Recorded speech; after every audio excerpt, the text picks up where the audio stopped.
हैं।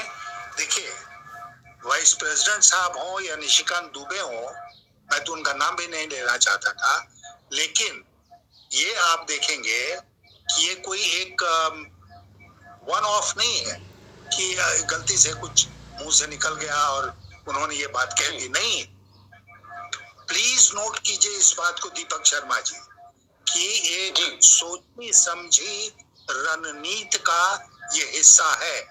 The final frontier of Modi government is the judiciary. उन्होंने सबके ऊपर कंट्रोल कर लिया है। अब कोई ऐसी संस्था हमारे प्रजातंत्र की नहीं बची है जिसके ऊपर सरकार का कब्जा नहीं हो गया है। अगर कुछ इंडिपेंडेंस, स्वाधीनता बची है तो वो बची है न्यायपालिका में, और this is a final frontier जो वो कॉन्कर करना चाहते हैं, ताकि उनकी अथॉरिटी को कोई भी चुनौती नहीं दे। और जो कानून,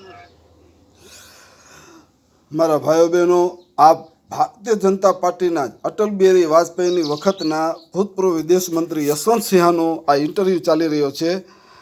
પોતે ચોખ્ખું કહે છે કે આ મીંઢો મોદી ક્યારે પોતે નથી બોલતો, પોતાના ગુરગાંવ પાસેથી બોલાવે છે. બરાબર?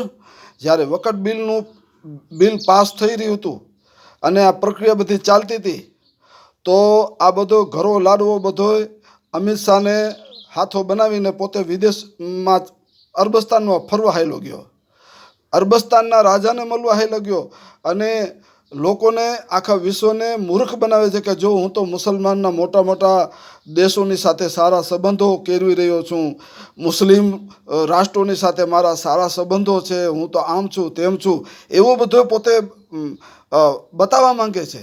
એટલે પોતે અરબસ્તાન ચાલ્યો ગયો. અહીંયા બધું પાર્લામેન્ટની અંદર આ બધું કામ ચાલે છે, એ બધું આ બધાને એના ગુરગાવને હોપીને બોલો. અને જે પોતાને બોલવું હોય એ પોતે નથી બોલતો મીંઢો. એના આ બધા નિશિકાંત દુબે છે, ઉપરાષ્ટ્રપતિ છે, આ બધાની પાસેથી બોલરાવે છે. બોલો, આ મીંઢો પોતે નથી બોલતો, પોતે હાથો નથી બનતો, બીજાના ખંભા પર બંદૂકો રાખીને ફોરે છે આ મીંઢો. બરાબર?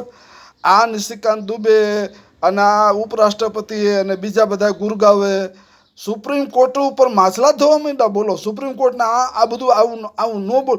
અને નિશિકાંત દુબે તો ત્યાં સુધી કીધું કે આ છે ને સુપ્રીમ કોર્ટ છે ને આ ધર્મ યુદ્ધ છે આપણું, એ ધર્મની યુદ્ધની અંદર આ મોટો કાંટો બનીને ઊભું છે આ સુપ્રીમ કોર્ટ. બોલો, આપણા ધર્મ યુદ્ધની અંદર, કેમ કે અત્યારે આ લોકોને ચર ઉપરી જાય, કેમ કે આ બિલ પાસ થઈ જાય તો પછી હિન્દુ મુસલમાનનો તો બધા હાવ સફાયો થઈ જાય ભારતમાંથી.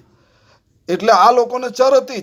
છેલ્લો ઘા તો મુસલમાન ઉપર વકફ બિલનો ઘા કરીને કે આપણે તાત્કાલિક રાતોરાત આખા દેશને હિન્દુ રાષ્ટ્ર બનાવી નાખીએ, એવી ચર ઉપરી હતી આ બધાને.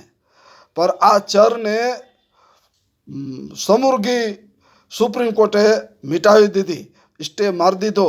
એટલે આ બધા ભારતીય જનતા પાર્ટીના આરએસએસના ગુરગાંવ બેફામ થયા છે અને કાયદાની એસી તેસી કરીને કાયદા ન્યાયાલય વિશે આવા બફાટ બાફી રહ્યા છે. મારા ભાઈઓ બહેનો, આ લોકો કેટલી હદે ખતરનાક ગુંડાગીર્દી કરી રહ્યા છે તેનો આ એક નમૂનો છે. મારા ભાઈ બહેનો, હું ગુજરાત જનતા સમર્થન પાર્ટીનો પ્રેસિડેન્ટ ગુલામ હુસૈન ઉમરભાઈ બલોચ મકરાણી. જય હિન્દ, જય ભારત.